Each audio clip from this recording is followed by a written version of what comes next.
Tony తన ఇంట్లో సుఖంగా భోజనం చేస్తున్నాడు. కానీ కిటికీ బయట అతని పొరుగు వాళ్ళు చలితో గడగడ వణుకుతూ చావుకు దగ్గరయ్యారు. అతని లవర్ తన మంచి మాటలతో టోనీని తలుపు తెరిచేలా ఒప్పించడానికి ప్రయత్నించింది.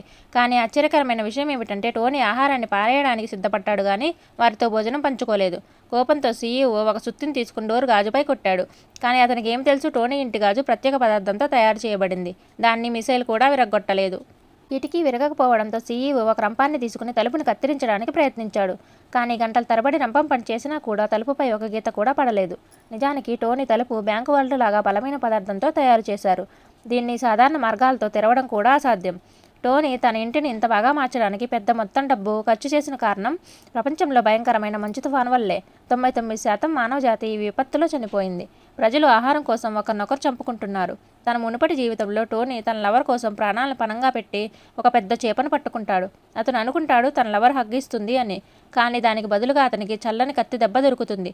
నిజానికి అతని లవర్ అప్పటికే సీఈఓతో కలిసిపోయింది. వాళ్ళు టోనీ నుండి చేపను తీసుకుని అతన్ని మంచు తుఫాన్లోకి తోసేశారు. అక్కడ అతను గడ్డకట్టి చనిపోయాడు. చనిపోయే ముందు టోనీ ప్రతిజ్ఞ చేసుకున్నాడు, తనకు మరో జీవితం లభిస్తే అతను ఆ ఇద్దరి నుంచి రక్తపు ప్రతీకారం తీర్చుకుంటాడు. బహుశా దేవుడు అతని ప్రార్థనను విన్నాడు. ఎందుకంటే ప్రళయం కొద్ది రోజుల ముందే టోనీ మళ్ళీ జన్మించాడు.